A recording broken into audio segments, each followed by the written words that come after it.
Half পাগল, ফজু মিয়া ফজু, ওর এখন ফজলুর রহমান, ওর নাম ফজলুর রহমান, আল্লাহর সাথে মিলাইয়া বলা জায়েজ নাই। কথা কর না কেন?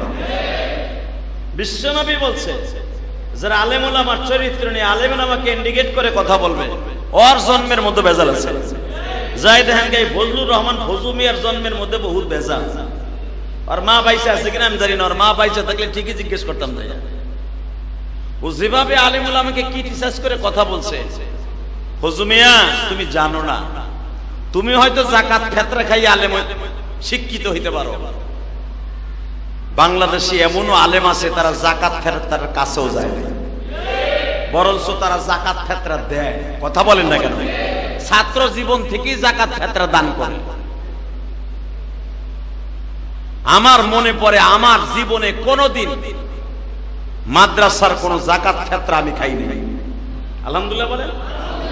হ্যাঁ বাবা গরিব ছিল, আমি কোনদিন বোর্ডিং এ কোনদিনও আমি যাকাত ফেতরার মাল খাইনি। হ্যাঁ আমি ছাত্র জীবনে হয়তো লজিন রয়েছি, অথবা অনেক কষ্ট করে লজিন থেকে নিজের পয়সা দিয়ে টাকা দিয়ে খাইছি। হইছে গরিবের ঘরে, তাতে কি হয়েছে? যাকাত ফেতরা খাই নাই। আর মনে রাখবেন, যে সমস্ত আলেমরা যাকাত ফেতরা খাই আলেম হয় নাই,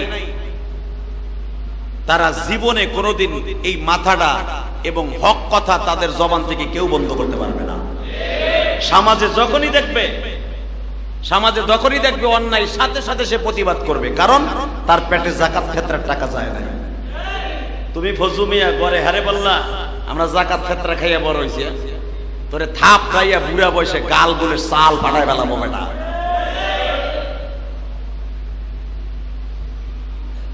বাংলাদেশে তুই কয় টাকা যাকাত দেশে ফজু?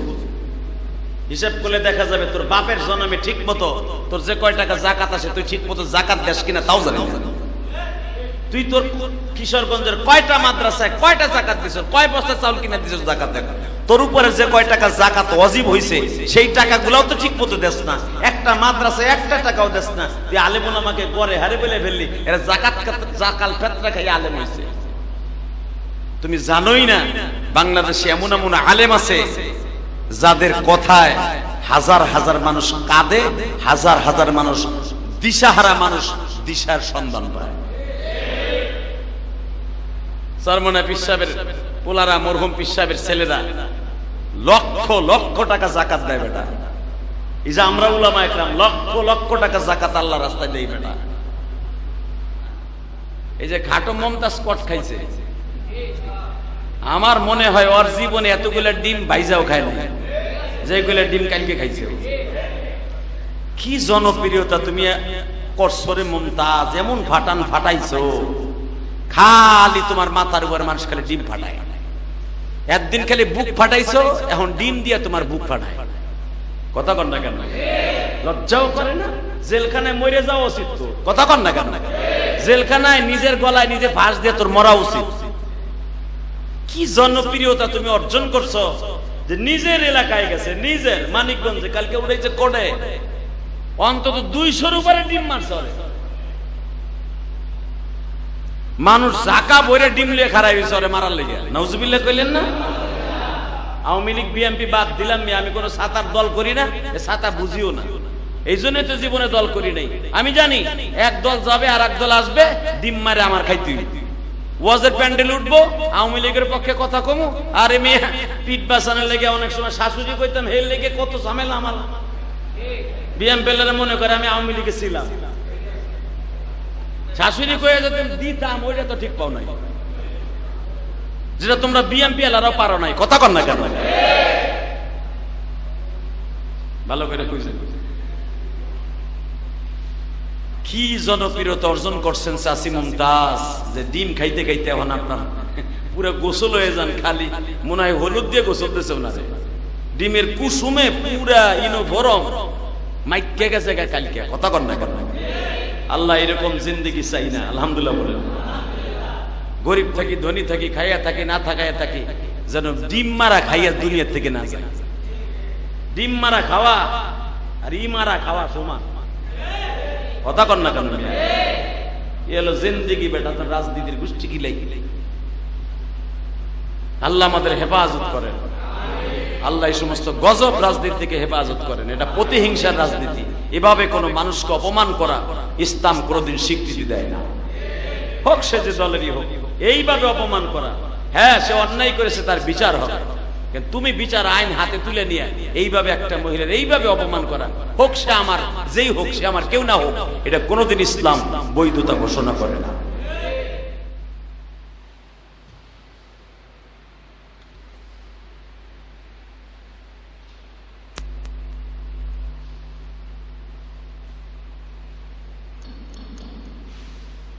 আসসালামু আলাইকুম ওয়া রাহমাতুল্লাহি তাআলা ওয়া বারাকাতুহু।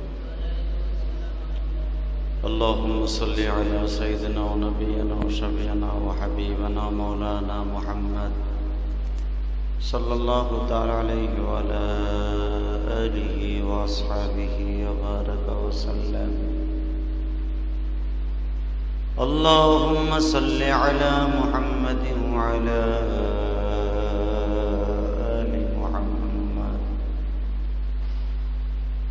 كما صليت على إبراهيم وعلى آل إبراهيم إنك حميد مجيد. اللهم بارك على وعلى آل محمد كما باركت على إبراهيم وعلى آل إبراهيم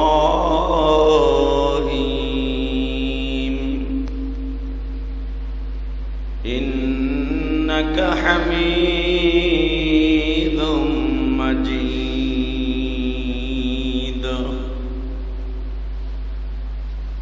نحمده ونستعينه ونستغفره ونؤمن به ونتوكل عليه ونعوذ بالله من شرور أنفسنا ومن سيئات أعمالنا. من يهده الله فلا مضل له ومن يضلله فلا هادي له. الذي أرسل رسوله بالهدى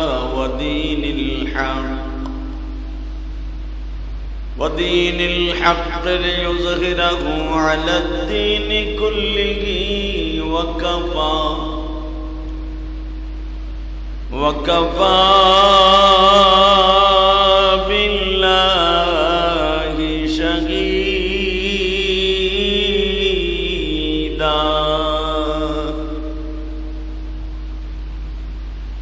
أما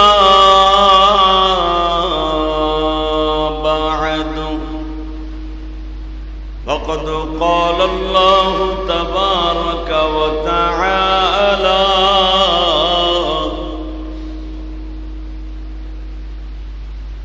فأعوذ بالله من الشيطان الرجيم. بسم الله الرحمن الرحيم.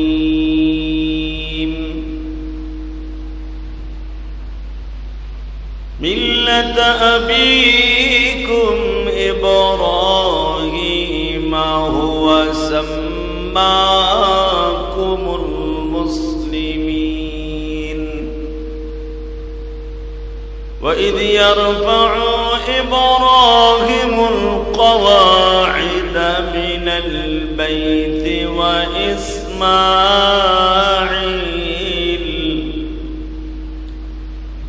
إن الله وملائكته يصلون على يا أيها الذين آمنوا صلوا عليه وسلموا تسليما لا إله إلا الله لا إله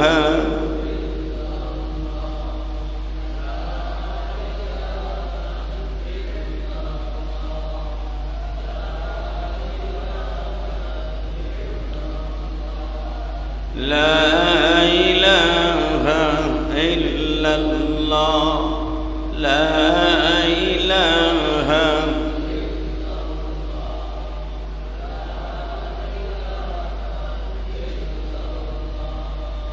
لا إله إلا الله لا إله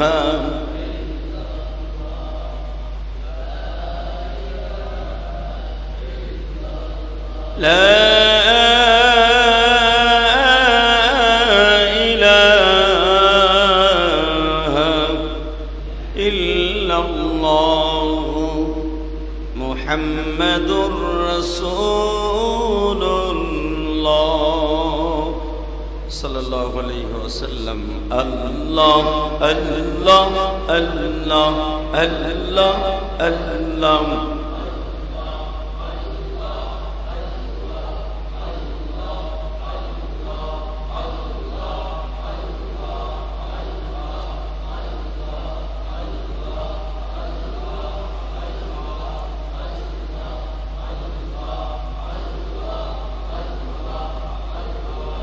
الله الله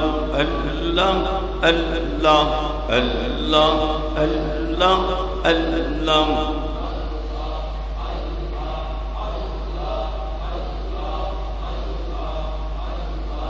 لا إله إلا الله محمد رسول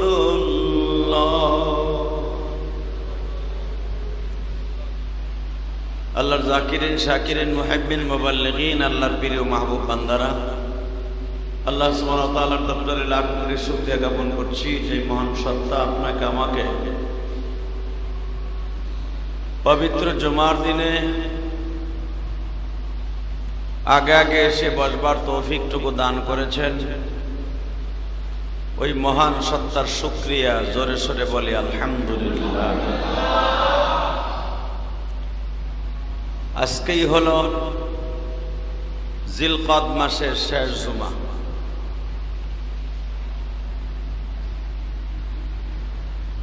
আল্লাহ, মনে হয় আগামী জুমা থেকে জিলহজ মাস প্রথম জুমা আরম্ভ হবে। আল্লাহ পাকের হাজারো শুকর, যেই মহান প্রতিপালক আপনাকে আমাকে অত্যন্ত মায়া করে দয়া করে ভালোবেসে তারই ঘরে আগে আগে এসে বসবার তৌফিক দান করেছেন।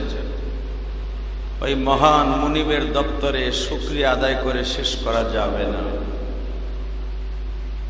কত মানুষ আছে, ইলিয়াসুর রহমান জিহাদি সাহেবের মসজিদে যাচ্ছি, জামাটা আলমারির থেকে বের করতেছে, গোসলখানায় ঢুকতেছে, শেভ হইতেছে, হাত পায়ের নখ কাটতেছে। অনেকে আবার চিন্তা ভাবনা করতেছে বয়ান কেবল শুরু হইছে। এই চিন্তা ভাবনা করে যারা মসজিদে আসে এদের জুমার নামাজ পড়তে না আসাই ভালো। যদি বলেন জুমার নামাজ না পড়লে কি গুনাহ হবে? কোন মুসলমান যদি একাধারে 4টা জুমা 3টা জুমা মিস করে, আল্লাহ তারপরে এত রাগান্বিত হয়, ফেরেশতারা বলেন আল্লাহ তার নামটা মুসলমানের খাতার থেকে কাইটে দাও। ওর আবার কিসের ছাতার মুসলমান? সপ্তাহে একটা দিন হলো গরিবের জন্য, মুসলমানের জন্য ঈদের দিন, হজের দিন, আনন্দের দিন, আর মুসলমানের জন্য বন্ধের দিন। কথা ঠিক না বেটি? পৃথিবীর অধিকাংশ মুসলিম কান্ট্রিতে জুমার দিন অফিস আদালত বন্ধ থাকে, তাদের মধ্যে বাংলাদেশে একটা। অন্যান্য অনেক দেশে আছে শুক্রবারও অফিস আদালত খোলা থাকে। কিন্তু আমাদের মুসলমানের জন্য সৌভাগ্য যে জুমার দিন অন্তত বাংলাদেশে, এই জুমার দিন যারা বাংলাদেশের ছুটি ঘোষণা করেছে, আল্লাহ যেন তাদেরকে মাফ করে দেয়। এই জুমার দিন ঘোষণা, ছুটির দিন ঘোষণা, এটার পিছনে মেহনত করছিলেন প্রেসিডেন্ট এরশাদ সাহেব। উনি অনেক কষ্ট করছিলেন এই শুক্রবার জুমার দিন ঘোষণা করতে। তো আলহামদুলিল্লাহ, যারাই যেই সরকার আসে, জুমার দিনটাকে কেউ অফিস আদালত খোলা রাখার পক্ষে না। এটা আমাদের জন্য অনেক বড় একটা সারপ্রাইজ। পৃথিবীর অধিকাংশ মুসলমান কান্ট্রিতে কিন্তু জুমার দিন খোলা। আল্লাহ পাকের হাজারো শুকর, যেই মহান মুনিব জুমার দিনটা আমাদেরকে ইবাদত করার জন্য সুযোগ করে দিয়েছেন, সরকারও সুযোগ করে দিয়েছেন। কিন্তু অনেক সরকারি কর্মচারী, কর্মজীবী ভাইরা আছে, এই জুমার দিনটাও হেলায় খেলায় নষ্ট করে ইবাদত তো করেই না, সময় কাটায় ফেসবুক, টিভি, আর হলো বাংলাদেশের খারাপ যত কাজ আছে তার পিছনে। কথা ঠিক না বেটা? হালাকে বিশ্বনবী মুহাম্মদ রাসূলুল্লাহ সাল্লাল্লাহু আলাইহি ওয়াসাল্লাম বলেছেন, যারা জুমার দিনকে দামি মনে করবে, আল্লাহ তার জিন্দেগি দামি করে দেবে। জুমার দিনকে যারা সঠিকভাবে আল্লাহর প্রেমিক হিসাবে ওই দিনটাকে দামি মনে করবে,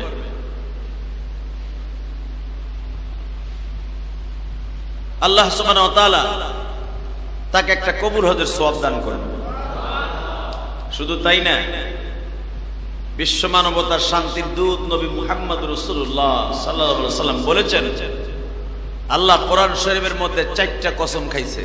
যেরকম ভাবে বিভিন্ন জায়গায় কোরআন শরীফে কসম খাইছে, তার ভিতরে জুমার দিনের কসম এক জায়গায় খাইছে। والسماء ذات البروج واليوم الموعود وشاهد ومشهود وشاهد ومشهود। আল্লাহ 4টা কসমের মধ্যে জুমার দিনের কসম খায় বলছে। আমি তোমাদের কাছে একটা ঘটনা বর্ণনা করতেছি। ঠিক আল্লাহ কেন জুমার দিনের কসম খাইলেন? জুমার দিনের কসম যদি দামি না হইতো জুমার দিন, আল্লাহ কসম খাইতেন না। কথা ঠিক না বেটা? মক্কার বেঈমানগুলা জুমার দিনকে দামি মনে করতেন না। মক্কি জিন্দেগিতে জুমার দিন, জুমার নামাজ ওয়াজিব হয় নাই। মাদানী জিন্দেগিতে যাওয়ার পরে, মদিনায় যাওয়ার 1 সপ্তাহ পরেই বিশ্বনবীর পরে জুমার নামাজ ওয়াজিব হয়েছিল। মক্কায় জিন্দেগি থাকা অবস্থায় জুমার নামাজ কিন্তু এরকম ওয়াজিব ছিল না। জুমার দিন একটা অফিস আদালত খোলা থাকতো আবু জাহেলের জামানায়। বিশ্বনবীর জামানাও মক্কি জিন্দেগিতে জুমার নামাজ আরম্ভ হয় নাই। মাদানী জিন্দেগিতে অর্থাৎ হিজরাতের পরের সপ্তাহে আল্লাহ সুবহানাহু ওয়া তাআলা কোরআনের আয়াত নাযিল করে দিলেন, ইয়া নবী, আপনার প্রতি যে অনেক আগে একটা কসম করছিলাম, জুমার দিনের কসম, কিন্তু জুমার দিন জানেন না, ইয়াউমুল হাব, অর্থাৎ জুমার দিনের যে কসম করছিলাম, জুমা কি জিনিস আপনি জানেন না। জুমার নামাজ পড়ার স্টাইলটা কি তাও আপনি জানেন না। জুমার নামাজ পড়তে হবে জোহরে রক্তে, এটা ইশারে রক্তে না, আসরে রক্তে না, পড়তে হবে জোহরে রক্তে। সুবহানাল্লাহ বলেন। আল্লাহ ইচ্ছা করলে জুমার নামাজটা কি ফজর রক্তে দিতে পারতো না? যখন 2 রাকাত, ফজরও 2 রাকাত, পারতো কিনা? জুমার সময়টা দিয়েছেন জোহরে রক্তে। কেন? জোহরের ওয়াক্ত এই জন্য দিয়েছেন যেন এই দিনটাকে এবং এই সময়টাকে তারা দামি মনে করে। কারণ আসরের ওয়াক্ত দিলে সব মানুষ জুমার নামাজ আইতো না, কথা কর না কেন? মাগরিবের সময় দিলে তাও আইতো না। জোহরের ওয়াক্ত এই জন্য জুমার নামাজটা আল্লাহ দান করছেন যেন এই দিকে অর্ধেক এই দিকে অর্ধেক, সময়টা হলো একেবারে দিনের মাঝখানে, ঠিক না বেটা? জোরে করে, আরো জোরে। মূলত জোহরের নামাজ কয় রাকাত? ফরজ। জোরে কর না কেন? জুমার নামাজ কয় রাকাত? 4 রাকাত ওলা নামাজ জুমার কারণে হয়ে গেল 2 রাকাত। কারণটা কি? জোহরের ওয়াক্তে কেন দিল?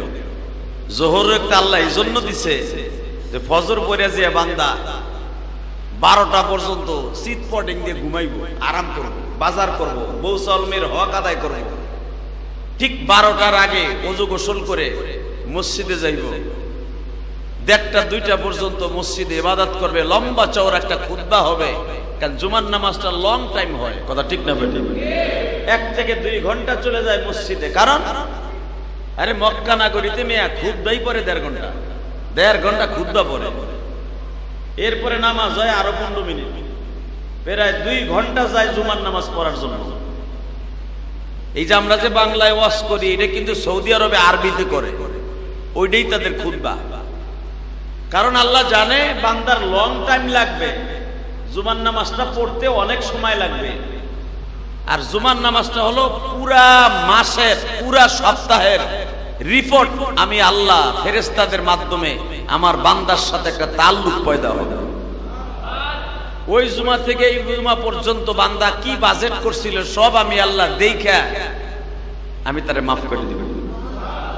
শুধু তাই না, জুমার নামাজটা লং টাইম হবে বিধায় আমি জোহরের ওয়াক্তে দিছি যেন বান্দার টেনশন কম থাকে।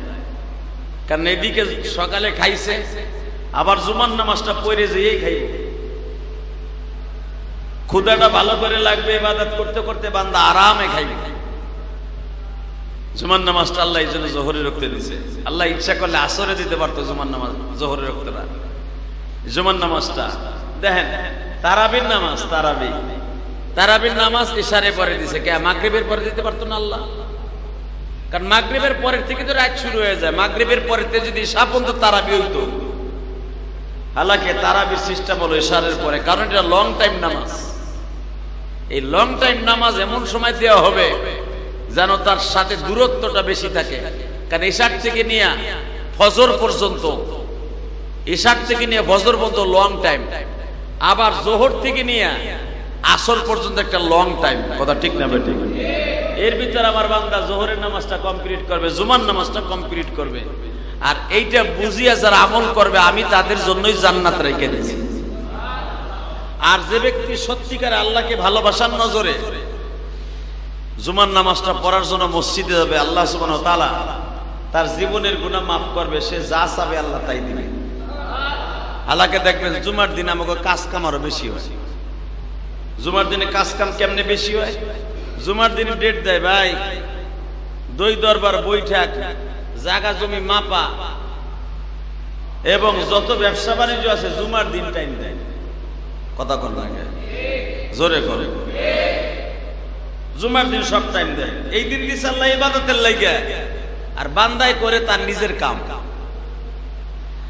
আমার আল্লাহ বলেন বান্দারে যারা জুমার মসজিদে আগে যাবে আল্লাহ তাকে একটা উট কোরবানি দেওয়ার সওয়াব দান করবে। এরপরে যে যাবে প্রথম কাতারে, যারা প্রথম যায় প্রথম কাতারে সুযোগ পাবে, প্রত্যেক কাতারের প্রথম কাতারের মানুষগুলাকে আল্লাহ একটা করে উট কোরবানি দেওয়ার সওয়াব দান করবে। এখন প্রশ্ন আসতে পারে, আমি আসলাম নামাজের আগে কিন্তু আয়া দেখি সামনের কাতার খালি, সামনের কাতারে বসতে পারছে, আমি কি পামু না? চান্দু তুমি পাইবা না? সামনের কাতার বলতে বিশ্বনবী বুঝিয়েছে আজানের সাথে সাথে খুতবা শুরু হওয়ার আগে, অর্থাৎ আমি যে বাংলায় ওয়াজ শুরু করছি এই ওয়াজ শুরু করার আগেই যারা বসবে আল্লাহ সুবহানাহু ওয়া তাআলা তাকে একটা দুইটা নয় আল্লাহ তাকে একটা উট কোরবানি দেওয়ার সওয়াব, কেউ বলেন 10টা কোরবানি দেওয়ার সওয়াব, কেউ বলে 100টা উট কোরবানি দেওয়ার সওয়াব তার আমলনামায় দান হয়ে যাবে।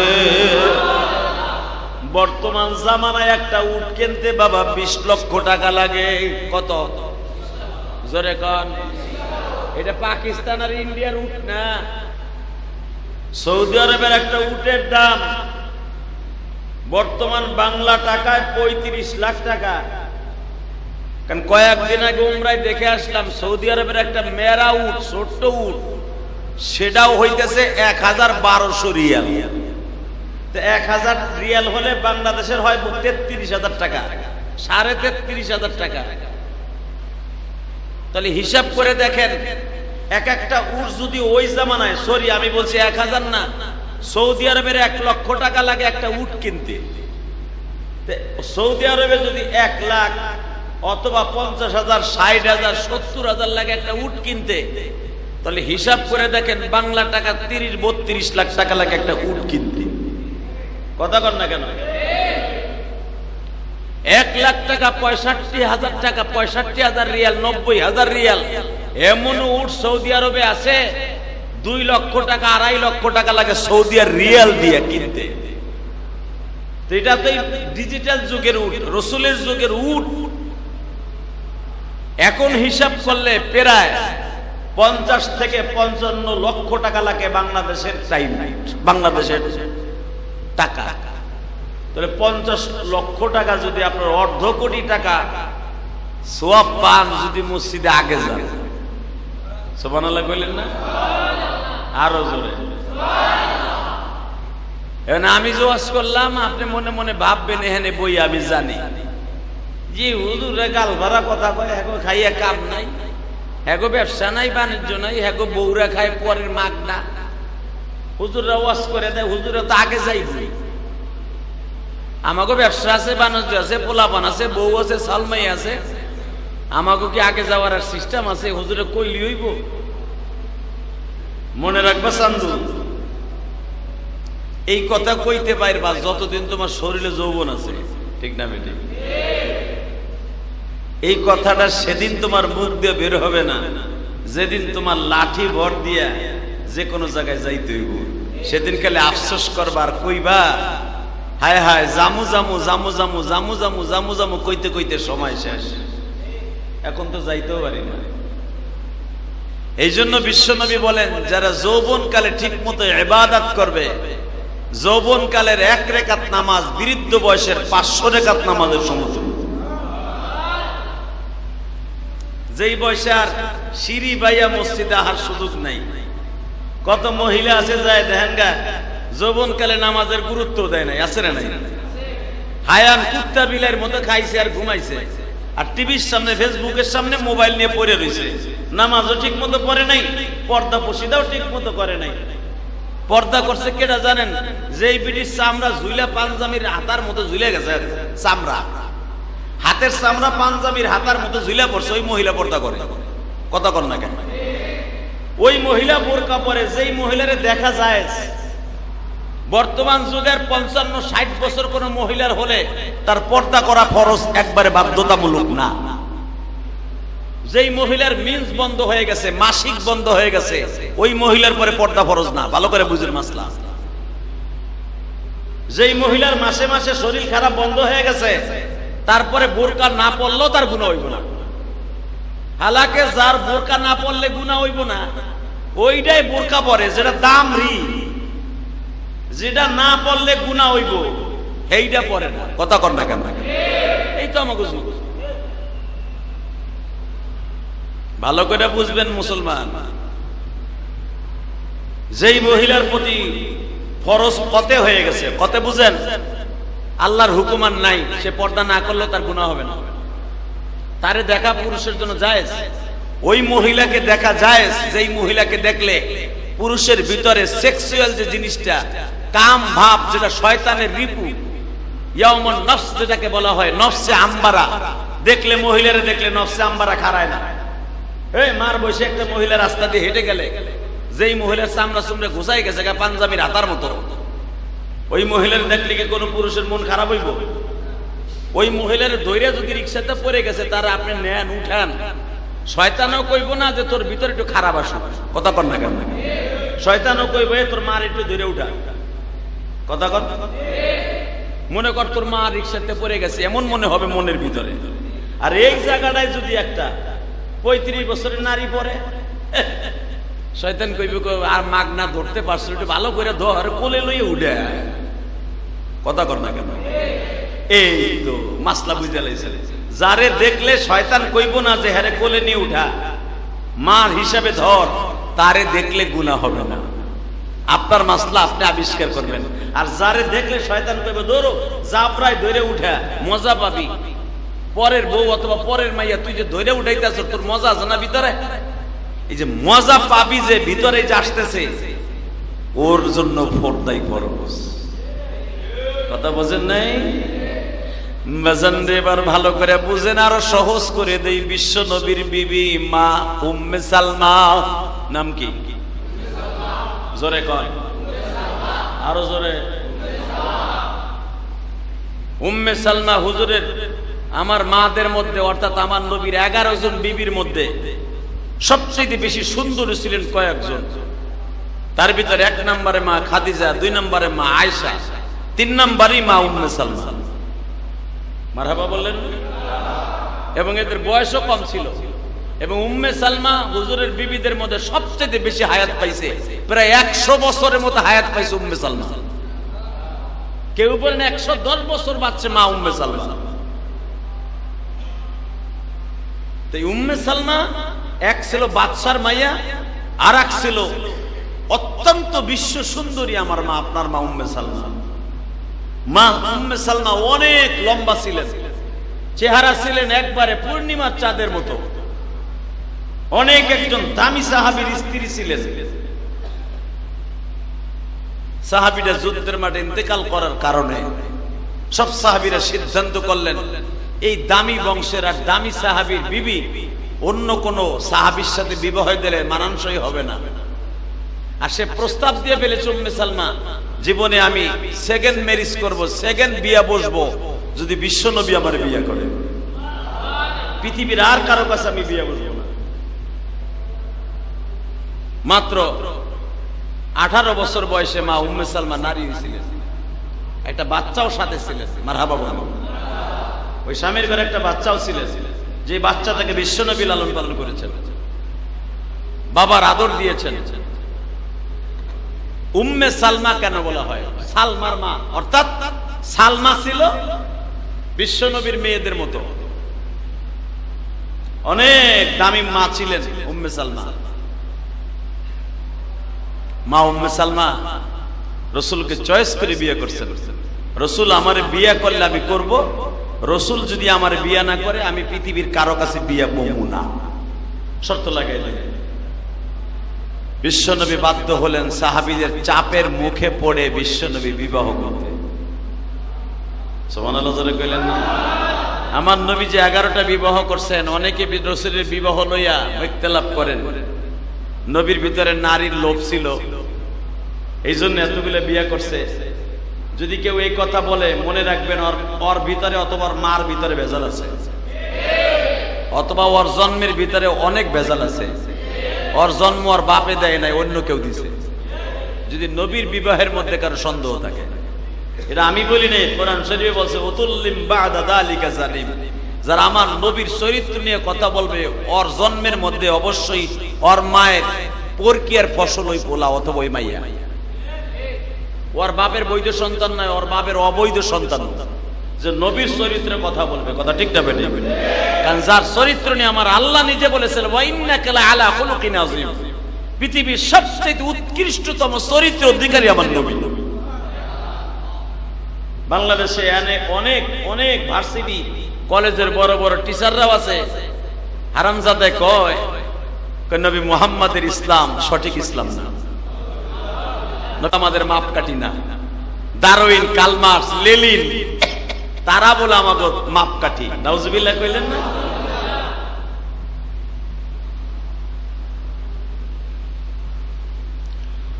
বাজান ভালো করে বুঝবেন, যারা এই দুনিয়া ইসলাম লইয়া বিশ্ব নবী নিয়ে বাড়াবাড়ি করছে ওদের কপালি পুড়ছে। যারা আলেম ওলামাকে নিয়ে কথা বলছে ওদের জিন্দেগি শেষ হয়েছে।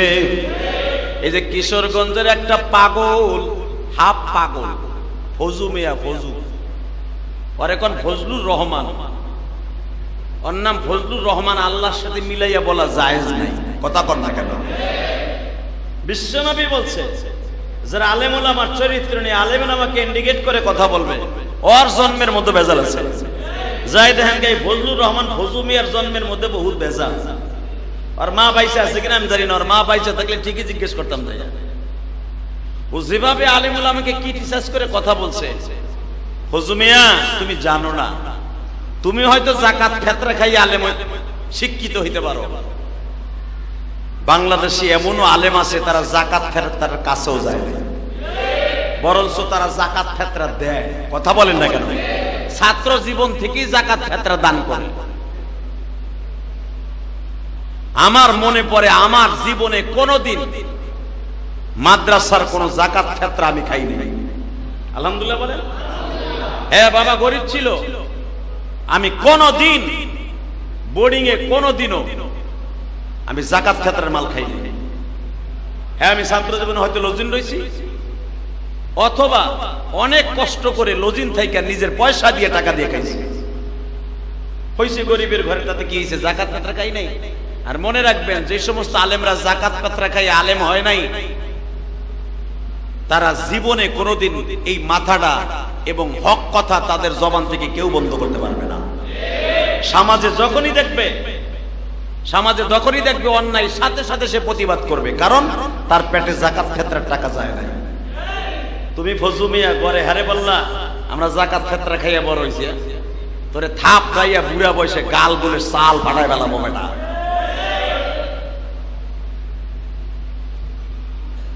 বাংলাদেশে তুই কয় টাকা যাকাত দেশে ফজু?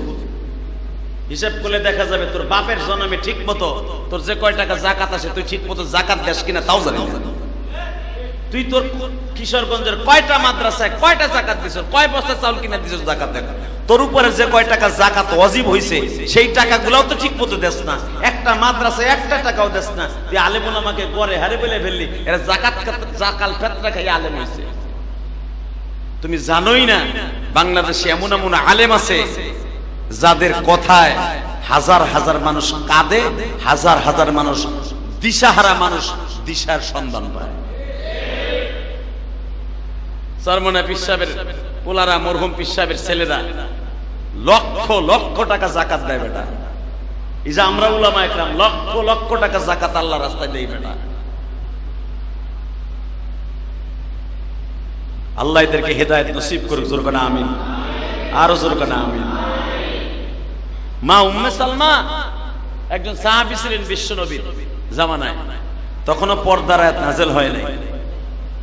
অন্ধ সাহাবী ছিল, অন্ধ, উম্মে মাকতুম।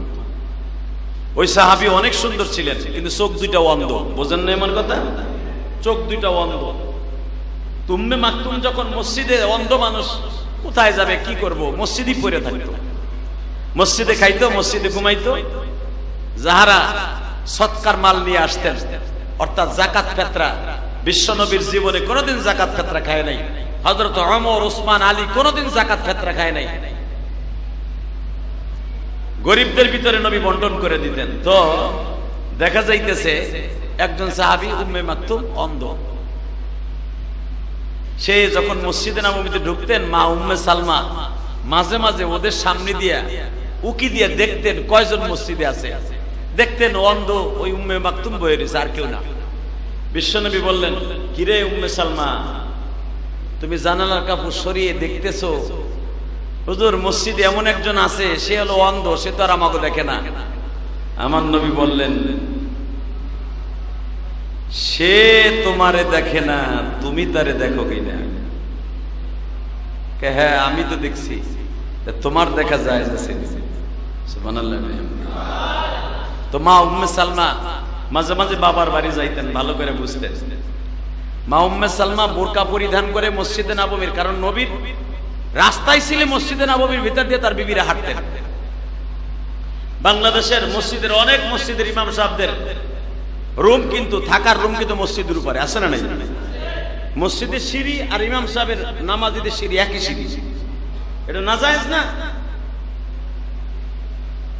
মা আয়েশা, মা উম্মে সালমা মসজিদের ভিতর দিয়ে যাইতেন, হাটে বাজারে যেখানেই যাইতেন পর্দার সহিত। কারণ নবীর বিবিদের দিকে তো কেউ খারাপ নজরে তাকাবে এমন কোন মানুষ পৃথিবীতে, এমন কোন মাখলুকও জন্ম নেয়। কারণ শয়তানও কোনোদিন বিশ্ব নবীর বিবিদেরকে ধোঁকা দিবে এমন কোন সিস্টেম ছিল না, আল্লাহ এটা মওকুফ করে দিয়েছিলেন। মা উম্মে সালমা একদিন যাইতেছে, পর্দার আয়াত নাযিল হয় নাই। মা উম্মে সালমা একটু লম্বা ছিলেন। মা উম্মে সালমা বোরকা পরিধান করতেন, সামনে এইভাবে হাত দিয়ে রাখতেন। দেখবেন মহিলারা বোরকা পরলেও এখন এমন বোরকা, ওই বোরকা পরার চাইতে না পরাও ভালো। কথা কন না কে? এমন বোরকার বোরকা, ওই বোরকা পরলে আরো কালা বিডিরে দেখার লাগে পোলায় মনে করে এর মধ্যে জানি কি আছে। এমন বোরকার বোরকা বাবা পুরা বডিটা অনুধাবন করা যায়, এই বোরকা পরা কোনোদিন জায়েজ নাই। আমার বিশ্ব নবী বিবিদেরকে বলতেন, তোমরা রাস্তায় যাইবা, ডাক্তারের কাছে যাইবা, মার্কেটে যাইবা, নিষেধ নাই, কিন্তু তোমরা যখন যাইবা কেউ যেন বুঝতে না পারে তুমি একজন যুবতী অথবা একটা মেয়ে। মনে করবে 70-80 বছরের একটা মহিলা। বোরকার মানি হলো এইটা। নবীর বিবিরা এইভাবে সামনের হাত দুইটা নামাজের মতো দিয়া সামনে চলাফেরা করতেন, যেন বোঝা যায় আপনারা পালেক পুরুষ বুঝা ফেলছেন, যেন বোঝা না যায় তার দেখতে তার বডিটা এবং তার শরীরের কদম মোবারকটা কেমন। বিশ্বনবী এইভাবে বিবিদেরকে চলাফেরা করাইতেন। বুখারীতে আসছে মা উম্মে সালমা আজকে যাইতেছে হাত সামনে কিন্তু বোরকা পরিধান করা। বিশ্বনবী অনুধাবন করতে পারলেন আমার বিবির বডিটা কেমন যেন উঁচা উঁচা এরকম, অর্থাৎ লম্বার দিক দিয়ে দেখা যায়। বিশ্বনবীর সঙ্গে সঙ্গে মা উম্মে সালমাকে রিটার্ন ঘরে নিয়ে আসলেন। কারণ নবীর বিবিদের দিকে তো কেউ পৃথিবীর কেউ খারাপ চোখে তাকাবে না, কিন্তু নবীর চোখে পড়ার সঙ্গে সঙ্গে ডেকে নিয়ে আসলেন। বিশ্বনবী আজ থেকে বলে দিলেন, ও উম্মে সালমা, আজ থেকে আর ঘর থেকে বের হওয়া যাবে না। মা উম্মে সালমা জিজ্ঞেস করলেন, বিশ্বনবী আজ থেকে ঘর থেকে বের হওয়া যাবে না মানে? আল্লাহর নবী বললেন, ওয়াকারনা ফি বুয়ুতিকুন্না ওয়ালা তাবাররাজনা তাবাররুজাল জাহিলিয়াতিল উলা। আল্লাহ কোরআনের আয়াত নাযিল করে দিয়েছে, তোমরা যেইভাবে চলাফেরা করো আজ থেকে আর চলাফেরা করা যাবে না। আমার ভাইরা ভালো করে বুঝবেন, আমার জাতির পিতা ইব্রাহিম আলাইহিস সালাতু ওয়াস সালাম নমরুদের আগুনের মধ্যে পড়িয়া জান্নাতের খাবার খেয়েছে। জান্নাতের খাবার খাইবার পরে 70 জন মহিলা ইব্রাহিম আলাইহিস সালামকে আগুনের ভিতরে ডিউটি দিতেছে। মাত্র আমার দিকে তাকাবেন আর চোখের পানি ফেলাই আল্লাহর কাছে দোয়া করবেন, মালিক দুনিয়ায় কয়দিন থাকবো মালিক? দুনিয়া তো সারা টাইম হয়ে গেল, এখনো পর্যন্ত তোমার প্রেমিক হতে পারলাম না, তোমারে ভালোবাসার নজরে দেখতে পারলাম না। আমার আব্বা জান ইব্রাহিম আলাইহিস সালাতু ওয়াস সালাম তার বাবা মা মিলিয়ে আগুনের মধ্যে ফেললো গো বাবা। আগুনের মধ্যে পড়িয়া মাওলারে ডাক দিছে, মালিক এই ধাউ ধাউ কৃত আগুনের মধ্যে, জ্বলন্ত আগুনের মধ্যে তুমি ছাড়া বাঁচাইবার মতো আর কেউ নাই। আমার আল্লাহ বললেন, ইব্রাহিম না, তুই যখন আমার কাছে সাহায্য তলব করছো রে ইব্রাহিম, আমি মালিক তোরে বাঁচাইবার জন্য রেডি হয়ে গেলাম। জিবরাইল আমার ইব্রাহিমের জন্য একটা স্বর্ণের চেয়ার লয়ে যাও, আমার ইব্রাহিমের জন্য জান্নাত থেকে একটা জুব্বা লয়ে যাও। আমার ইব্রাহিম মৃত্যুর আগ পর্যন্ত এই জুব্বাটা দুনিয়ায় থাকবে। আমার জাতির পিতা ইব্রাহিমের জুব্বা এখনো পর্যন্ত বাবা তুরস্কের কায়রোতে আছে। আল্লাহু আকবার বলেন। মিশরের কায়রোতে এখনো পর্যন্ত ইব্রাহিম আলাইহিস সালামের সেই জুব্বা এখনো আছে, কিয়ামত পর্যন্ত থাকবে। কারণ এটা দুনিয়ার কোন সুতার বানানো নয়, এটা জান্নাতের সুতার বানানো। আমার মালিক বলে জান্নাতের কিছু আলামত দুনিয়ায় আমি রাইখা দিছি, যেটা যেন বুঝতে পারো জান্নাতের খাবার জান্নাতের পোশাক কেমন হবে। ইব্রাহিম আলাইহিস সালাম 40 দিন পরে আগুন থেকে বের হলেন। আস্থা মানুষ ঢুকছে, আগে যেরকম আছিল তার থেকে 100 গুণ চেহারা আল্লাহ বাড়ায় দিছে। আল্লাহ আগুনকে ডেকে ডেকে বলতেছে, কুল্লা ইয়া নারু কুনি বারদাও ওয়া সালামান আলা ইব্রাহিম। আগুন রে, নমরুদ জ্বালাইছে, আমি মওলা বলে দিলাম আগুন তুই আমার ইব্রাহিমের একটা পশমও পোড়াবি না, আমার ইব্রাহিমের জন্য শান্তিদায়ক বাসস্থান হয়ে যা, না ঠান্ডা না গরম একটা ঘরের মতো হয়ে যা। উপর দিয়ে আগুন জ্বলতাছে, দাউ দাউ, ভিতর দিয়ে জান্নাতের টুকরা। 40 দিন পরে যখন জাতির পিতা ইব্রাহিম আগুনের থেকে বের হয়েছে, ইব্রাহিমের দৃশ্য দেখে বাবা হাজার হাজার মানুষ ইব্রাহিমের দলভুক্ত হয়ে গেছে। ও নমরুদ রে, তুমি যখন ইব্রাহিমকে জ্বালাইতে পারো নাই, তাহলে বোঝা গেছে তুমি খোদার কোনো পাওয়ার নাই। ঠিক না? যেই খোদায় আগুনের মধ্যে ইব্রাহিমকে জ্বলতে দেয় নাই, ইব্রাহিমের খোদায় আসল, তুমি নকল। অতএব তোমারটা মানা যাবে না, ইব্রাহিমেরটা সত্য। আল্লাহর খলিল ইব্রাহিম আগুন থেকে বের হলেন, সাথে একজন সফর সঙ্গী, কেউ বলেন লূত নবী, কেউ বলেন হুদ নবী, মারহাবা বলেন। কেউ বলেন লূত নবী, কেউ বলেন জোরে করে কি নাম হুদ, কেউ বলেন লূত, কেউ বলেন হুদ। হুদ আলাইহিস সালাম হোক আর লূত আলাইহিস সালাম হোক, তার আপন ভাই না, ইব্রাহিম আলাইহিস সালামের বড় বোনের পোলা, আল্লাহ তার নবী বানাই দিয়েছে। কেউ বলেন শাস্ত বোনের পোলা, কেউ বলেন ফুফাতো বোনের পোলা, কেউ বলেন তার একই মায়ের বড় বোনের পোলা, কিন্তু ইব্রাহিম আলাইহিস সালামের বাইক নাই। লূত অথবা হুদ আগুন থেকে বের হওয়ার পরে পুরা মিশরের ভিতরে, তুরস্কের ভিতরে, আজারবাইজানের ভিতরে এলান হয়ে গেল যে 17 বছরের যুবকটারে নমরুদ জ্বালাইতে পারে নাই, তাহলে বোঝা গেল এই নমরুদের পায়রবি আর করা যাবে না, ইব্রাহিমের খোদার পরে আমরা ঈমান আনলাম। আল্লাহর খলিল ইব্রাহিম দিনের দাওয়াতের জন্য বের হয়ে গেলেন। 20 বছর হয়ে গেল বাবা এলাকার মধ্যে ঘুরছে, কেউ বলেন 22 বছর হয়ে গেল। এই এতদিন পর্যন্ত এলাকার মধ্যে ঘুরছে, ইব্রাহিম আলাইহিস সালামের একটা পশমের ক্ষতিও নমরুদ করতে পারে নাই। তাহলে বোঝা গেল যারা দিনের পক্ষে কথা বলে তাদের পিছনে পিছনে অনেক মানুষ কথা বলবে, একটা পশমের ক্ষতিও করতে পারবে না। ঠিক না বেটা?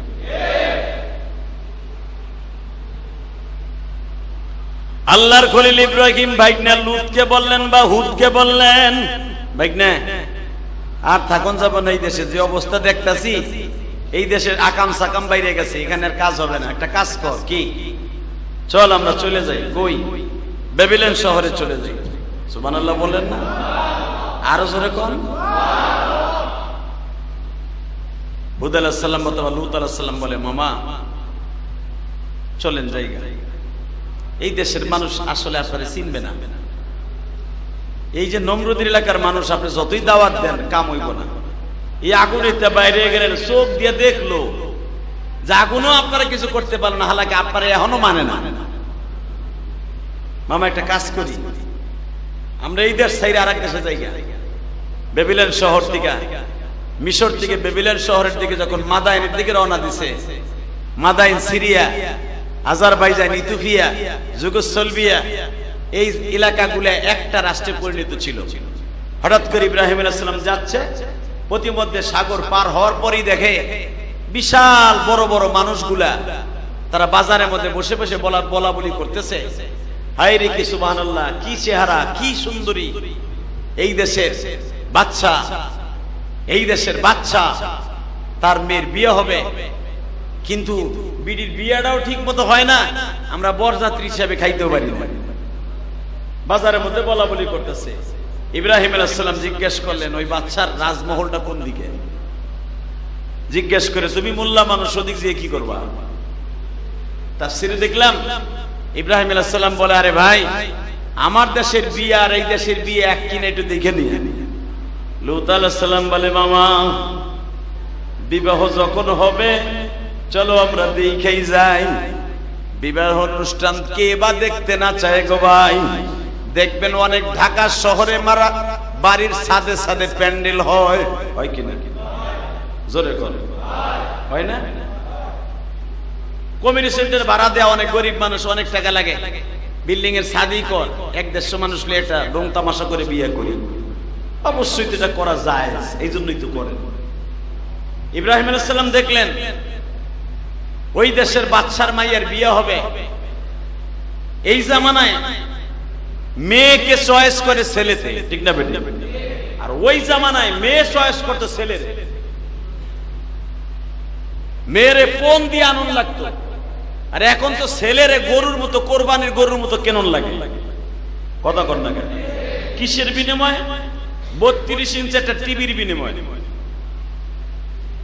2.5 লাখ টাকা দামের খাটের বিনিময়ে, তারপরে রুলাক ঘড়ি 1,20,000 টাকার বিনিময়ে। শুধু তাই না, ঘর সাজাই দিতে হবে, স্যুট কোট দিতে হবে, মানে ওর পার জুতার থেকে নিয়ে একবারে টুপি পর্যন্ত শ্বশুরে কিনে দিতে হয়। এমন হিজলা আছে না নাই? যে হিজলা শ্বশুর বাড়ি এত কিছু নিয়ে বিয়ে করে, এই হেলারে মানুষ কবে? 8টা কাঠটা একটা হিজলা, ও পুরুষ না, ওই হেলাই হিজলা। কথা কর না কেন? তুই শ্বশুর বাড়ির জিনিস নিয়ে বিয়ে করবি, তোর বিয়ে করতে কইছে কেন? তুই তো হিজলা। যে পুরুষ সে কোনোদিন শ্বশুর বাড়ির আশায় বসে থাকে না। কথা বলে না কেন? যেটা হিজলা, অর্ধেক মহিলা অর্ধেক পুরুষ, ওই বদমাইশের শ্বশুর বাড়ি কয় এইটা লাগে। আর যে সত্যিকার পুরুষ, 100 পুরুষ, 99% না, ও কোনোদিন শ্বশুর বাড়ি একটা ঘড়িও নেয় না।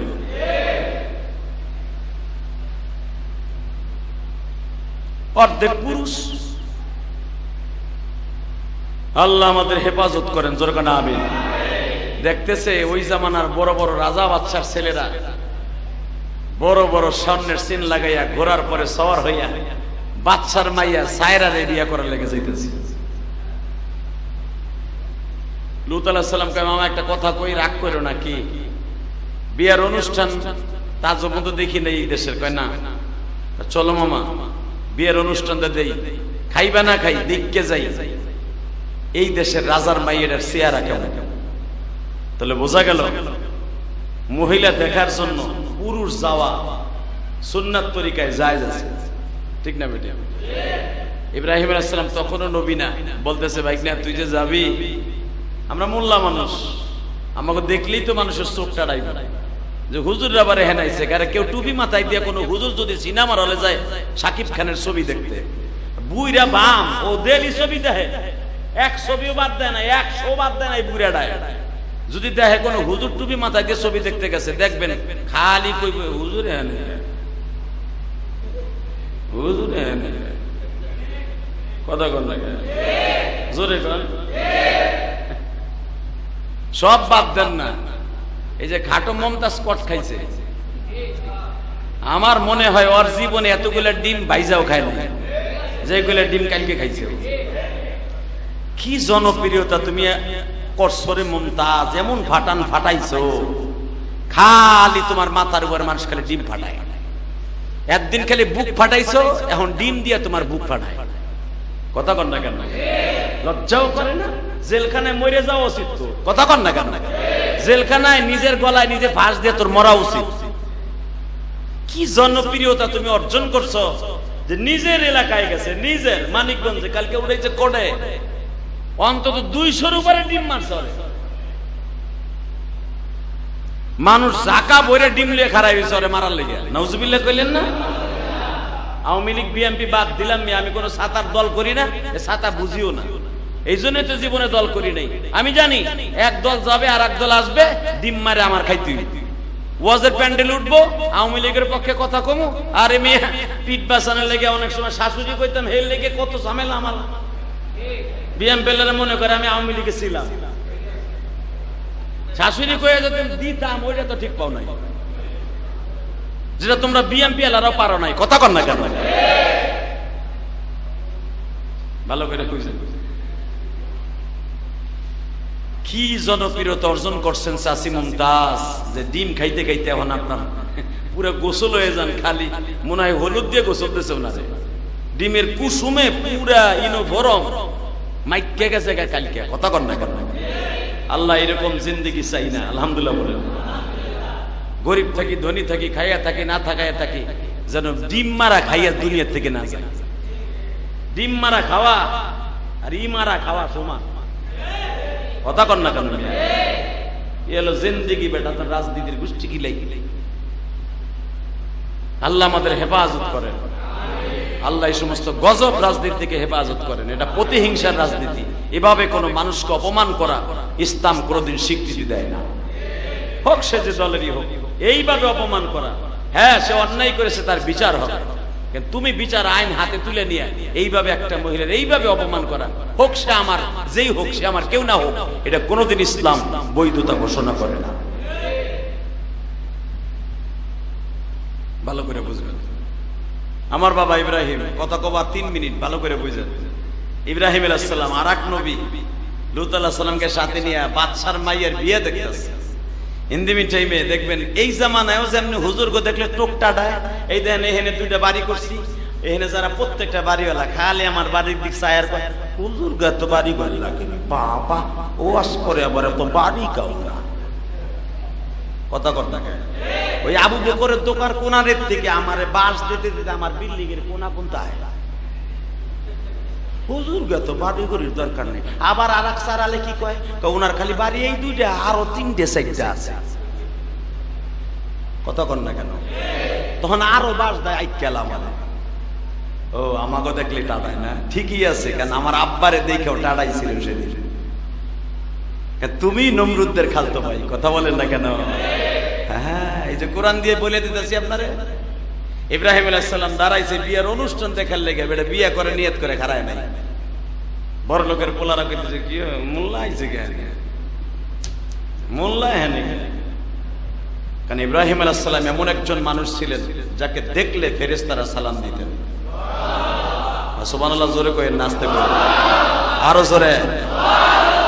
আমার আব্বা ইব্রাহিম রাস্তায় দাঁড়াইলে জিব্রাইল পর্যন্ত দাঁড়ায় সালাম দিতেন। কারণ কি জানেন?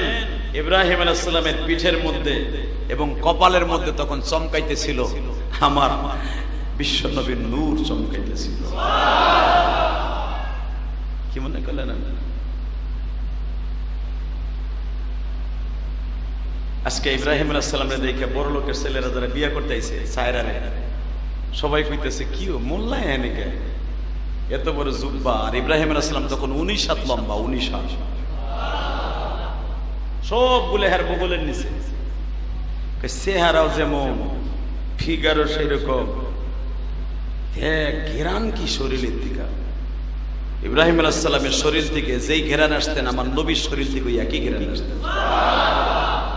কারণ আমার নবীর চেহারার সাথে জাতির পিতা ইব্রাহিমের চেহারা হুবহু মিলছিল। কি মনে করলেন? জান্নাতি মহাপুরুষ, আর এমন পাঞ্জাবি গায়ে দেয়া যেই পাঞ্জাবিটা জান্নাত থেকে পাঠাইছে আল্লাহ। বাজানরে পুরা পাঞ্জাবিটা জান্নাতের খুশবু আসতেছে।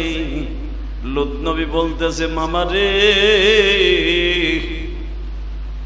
তুমি একটু তাকায় দেখো, 40 জন রাজা বাচ্চার ছেলেরা দাঁড়াইছে। মামা তুমি তো বিয়ে করতে আহনায় আইছো, বিয়ে দেখতে। আমার মন বলতেছে মামা আজকের বিবাহের মহানায়ক তুমি। ইব্রাহিম আলাইহিস সালামকে ভদ্র কথা কইছ না বড়া, আমি আইতে চাই নাই, তুই আমারে কইছ আইতে। মামা একটু এদিকে হতো কি, চুলগুলো সোজা করে দেই। বাইক নাই, চুল সোজা করে দিতেছে, জামাটা টান করে দিতেছে। মামা 2 সপ্তাহ পর্যন্ত জামা টামা ধো না তো, এটা জান্নাতের জামাটা ধোন লাগবে না, এটা কাজ করো। ওরা যে কাতারে খারাইছে বিয়ে করার লাগে, একবারে মেন লাস্ট বর্ডারে ইমিগ্রেশনের ভিতরে, তুমি যাইয়াও দরজার কাছে খারাই থাও। ইব্রাহিম আলাইহিস সালাম কয় ওখানে দাঁড়াইলি তো বিয়ে করার নিয়ত করে খারাই দিব। কয় মামা তুমি তো পুরুষ, তুমি তো আর অন্য কিছু না, দাঁড়াও না, দেখো মামানি তোমার কপাল হয়ে যেতে পারে। কামটা ঘটাইতেছে কে? ইব্রাহিম আলাইহিস সালাম কয় তুই যখন কইছস তাহলে হের লগে টেলিফোনে কথা কই লই। এ পোলা, বিয়া করার আগে আগে নামাজটা পড়া মাওলার সাথে যোগাযোগ করে বিয়া করিস। তোর এই বউ কোনোদিন অন্য বেটার লাগে পরীক্ষা করবো না। তোর এই বউ কোনোদিন কোন পুরুষের সাথে রং নাম্বার আসলো ব্লক মেরে দিবে। আর তুই যদি আল্লাহর সাথে পরামর্শ না করে বিয়া করস, কেউ যদি ভুলে একটা মিস কলেও আহে, তুই খোসায় খোসায় পোলা না মাইয়া ওইটা দেয়া হোস। কথা কন না কেন? ইব্রাহিম আলাইহিস সালাম আল্লাহর সাথে টেলিফোনে কয়, আল্লাহ বাইকনায় কয় খারাইতে, তুমি খারাইতে কইলে খারাপ মনে হলে খারাপ না। আমার আল্লাহ বলে, ইব্রাহিম রে, আমি আল্লাহ বললাম তুই দাঁড়ায় যা। আল্লাহর খলিল ইব্রাহিম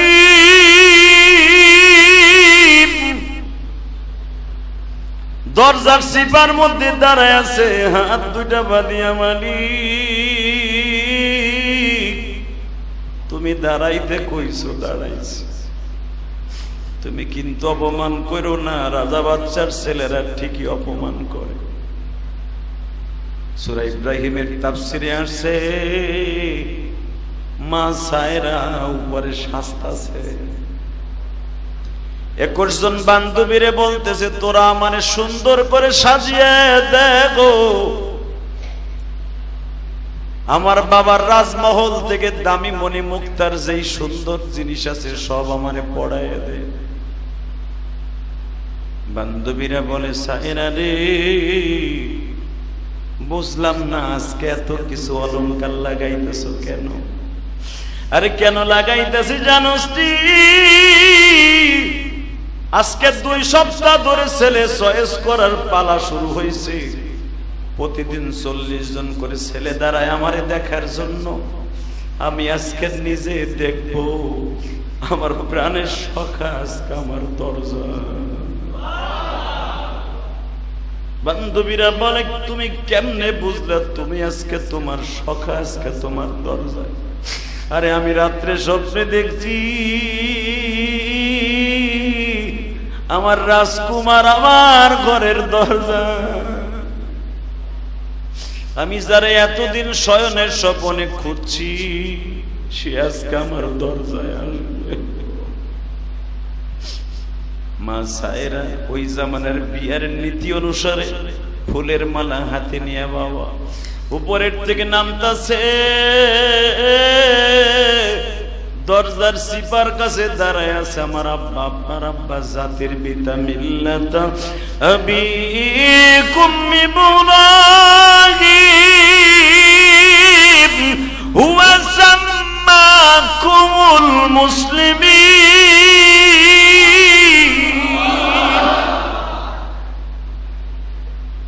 দরজার কাছে দাঁড়িয়ে আছে, বিবাহ করার নিয়ত করে দাঁড়ায় নাই আমার আব্বা। আপনার আব্বা শুধু দেখার জন্য দাঁড়াইছে। মা সায়রা দোতলার থেকে কাঠের সিঁড়ি বেয়ে বেয়ে নামতেছে। বাজানরে কোনো দিকে নজর দেয় না, নজর শুধু আমার আব্বা ইব্রাহিম। সোজা ইব্রাহিমের পায়ের কাছে বাবা ফুলের মালাটা রাখে, আর একটা ফুলের মালা গলায় দিয়ে বলে, আপনি আমার জীবনের সব। রাজা বাচ্চার ছেলেরা যারা দাঁড়িয়ে ছিল তারা এক একজন দৌড়ে পালায় গেল। যেই মোল্লারে ইন্ডিকেট করে কথা বলছিলাম, মোল্লারে খারাপ নজরে দেখছিলাম, সেই মোল্লাই তো দেখে বেরবে, সেই মোল্লাই তো বিয়ে করে নিয়ে গেল। আর দাঁড়ানো যাবে না গো। বাসর ঘরে মা সায়রা আর ইব্রাহিম 2 জন 2 দায় নামাজে দাঁড়ায় কান্দে। আমার আব্বা জিজ্ঞেস করে, সায়রা রে, আমার কি দেখে বিয়ে করলি রে? হে বান্ধবী, তুই আমার কি দেখে বিয়ে করলি? আমার মতো একটা অনাথ পোলা, মা দেখলি না, বাপ চাইলি না, টাকা নাই, পয়সা নাই, বাসর ঘরের 1 টাকা খরচ দেওয়ার মতো টাকা আমার পকেটে নাই। আমার কি দেখে বিয়ে করলি গো?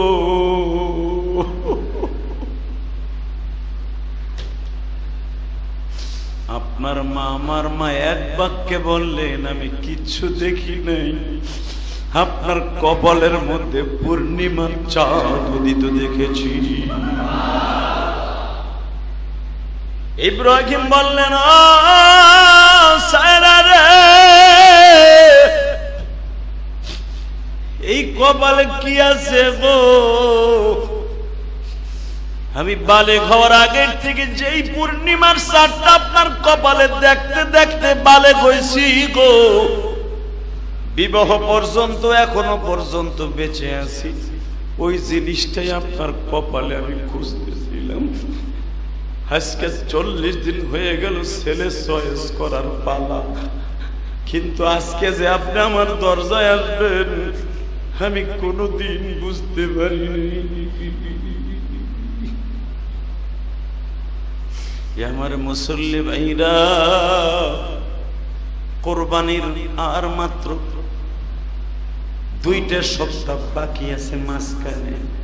শুধু আপনাদের খেদমত আরজ করিয়া যাই, ইব্রাহিম আলাইহিস সালাতু ওয়াস সালাম 40টা পরীক্ষা দিয়া আমার আল্লাহর কাছে A+ গোল্ডেন A+ পাইয়া জাতির পিতা হইছে। আমরা অন্তত জীবনে 2-3টা পরীক্ষা দিয়া ইব্রাহিম আলাইহিস সালামের সন্তানের খাতায় নাম লিখব। আছি না? রাজি আছি না? ইনশাআল্লাহ পারবো তো ইনশাআল্লাহ। ইব্রাহিম আলাইহিস সালামের সবচেয়ে জীবনের বড়, সবচেয়ে বড় আমল ছিল সে কোনোদিন কারো সামনে মাথা নত করেনি। আলহামদুলিল্লাহ বলেন। আমরাও তার সন্তান হইয়া কোনো বাতিলের সামনে, কোনো সে হোক যত বড় শিল্পপতি আর কোটিপতি, আমি হইলাম একটা দিনমজুরি, হলাম একজন দোকানদার, কোনো বেঈমানের সামনে, মুনাফিকের সামনে মাথা নত করব না। জীবন ওয়ান টাইম আইতেছে, কাল নেই। কোনো বেঈমানের সামনে গুনাহ বাসা করে কথা কওয়ার সময় নাই। ইনশাআল্লাহ বলেন। আসেন তওবা করে আস্তাগফিরুল্লাহ রাব্বি মিন কুল্লি যামবি ওয়া আতুবু ইলাইহি লা হাওলা ওয়ালা কুওয়াতা ইল্লা বিল্লাহিল আলিয়্যিল আযীম। ইনশাআল্লাহ ইব্রাহিম আলাইহিস সালামের বিয়া পাইলেন আজকে একটা, আগামী জুমায় পাবেন আরেকটা বিয়া। তো বিয়ের কথা, ইব্রাহিম আলাইহিস সালামের কথা কোরআনের থেকে হাদিস থেকে শুনতে হইলে মসজিদে আগে আগে আসতে হয় না? আপনি চান্দু আহিন্দি ওয়াজ যখন শেষ হয় তো আপনি মনে রাখবেন, যারা মসজিদে জুমার বয়ান শোনার জন্য সব কাজ ফেলে রেখে আগে আসে, 50 লক্ষ টাকার একটা উটের সওয়াব আল্লাহ তার আমলনামায় দান করে। এভাবে যদি মৃত্যুর আগ পর্যন্ত জুমার নামাজের অ্যাকাউন্টে উট কোরবানি দিয়ে সওয়াব জমাইয়া কবরে যাইতে পারেন, আমি গ্যারান্টি দিলাম জীবনের কোনো আমল কবুল হোক বা না হোক, এই যে আপনি মসজিদে আইছেন এটা কোনো ফরমালিন ছাড়া আমল, কোনো ফরমালিন নাই। আপনি কি করে আইছেন ওটা পরে, কি গুনাহ করছেন ওটা পরে। আপনি যে মসজিদে আগে আইছেন, উট কোরবানি দিয়ে সওয়াব 100% চন্দ্র সূর্য যেরকম সত্য, আপনি উট কোরবানি দিয়ে সওয়াব পাবেন সেটা এরকম সত্য। কি আগে আগে আসা যাবে তো ইনশাআল্লাহ? হ্যাঁ, কোরআন শরীফের ভিতরে কত মজার মজার ওয়াজ, কত মজার মজার কথা আপনি বসলেই মসজিদে আগে আসলেই শুনতে পারবেন। আল্লাহ আমাদের সবাইকে তৌফিক দান করুন, আল্লাহুম্মা আমিন। ربنا ظلمنا أنفسنا وإن لم تغفر لنا وترحمنا لنكونن من الخاسرين ربنا فاغفر لنا ذنوبنا وكفر عنا سيئاتنا وتوفنا مع الأبرار মালিক রে, রহমতের নজরে যদি তাকায় দেখতা, কত মায়ের পাগল, কত বাবার পাগল। এই যে কোরবানির চাঁদ আইসা গেল গো মালিক, আজকে লক্ষ লক্ষ হাজি কাবা ঘরের পাশে লাব্বাইক লাব্বাইক। আয় আল্লাহ, কোরবানির আগে সৌদি আরবের জন্য এটা একটা উল্লেখযোগ্য জুমার দিন। হাজিরা চোখের পানি দিয়ে কাবা ঘরের সামনে আমিন আমিন বলবে গো, আমরা গরিব যাইতে পারি নাই, মসজিদে বই আমিন আমিন বলছি। আমাদের জীবনের সব গুনাহগুলি তুমি মাফ করে দাও আল্লাহ। যাদেরকে নিয়ে হাত তুলছি, আমাদের মধ্যে কার যেন মা নাই, কার যেন জনম দুঃখিনী মা নাই, কার যেন বাবা নাই। জাম কাঁঠালের সিজন যায়, বারবার মার কথা মনে পড়ে যায়। কত বাড়ির ঘরের পিছনে আম গাছ ছিল, কাঁঠাল গাছ ছিল, মা কোটা দিয়া পেড়ে পেড়ে গুতাইয়া গুতাইয়া আম পাইরা দিয়া বলতো, বাবা আমটা খা। বাজারের থেকে আম তো কিনা খাই, মার হাতে সেই ছুরি দিয়া কাইটা খাওয়ার আমের স্বাদ পাই না। আরে ওই মা যাদের জন্ম দুঃখিনী, কবরে মালিক কবরটা জান্নাতের বাগান বানায় দিও। আল্লাহ মা দুঃখিনীর কবরটা জান্নাতের বাগান বানায় দিও। অনেকের বাবা কবরে কবরে জান্নাতের টুকরা বানায় দিও। আল্লাহ কত মানুষ আছে ছাত্রদেরকে আম কিনে দেয়, কাঁঠাল কিনে দেয়। আল্লাহ যে যেখান থেকে দান করে তাদের দানগুলো কবুল করে নিও। আল্লাহ মিরপুর থেকে তোমার এক পাগল তার গাছের আম আমার জন্য নিয়ে আসছে। তুমি না বলছো মদিনায় প্রথম গাছের ফল হইলে নবীজের জন্য লয়ে যাইতো, লিচু হইলে, কাঁঠাল হইলে, খেজুর হইলে বিশ্ব নবীর জন্য ঝাঁকা হইলে লয়ে যাইতো। মিরপুরের আমার এই ভাইটা তার নিজের গাছের আম পাড়িয়া পাড়িয়া আমার জন্য নিয়ে আসছে। মেহেরবানি করে যারা আলেম ওলামাকে এত ভালোবাসে, অবশ্যই তারা বিশ্ব নবীর ভালোবাসে।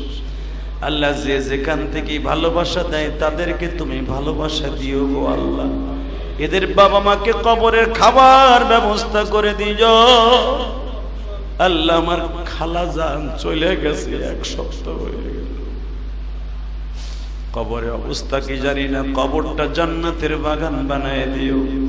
এই মসজিদ মাদ্রাসায় যারা দান করে তাদের দানগুলো কবুল করে নিও আল্লাহ। অনেক প্রবাসী ভাইরা দোয়া চায়, তাদেরকে কবুল করে নাও। অনেক প্রবাসী ভাইরা অনেক কষ্টে আছে, আল্লাহ তাদের কষ্টকে দূর করে দাও। সাল্লাল্লাহু তাআলা আলা খায়রি খালকিহি মুহাম্মাদ ওয়া নূরি আরশি সাইয়্যিদিনা মাহুম বিরহমাতিকা।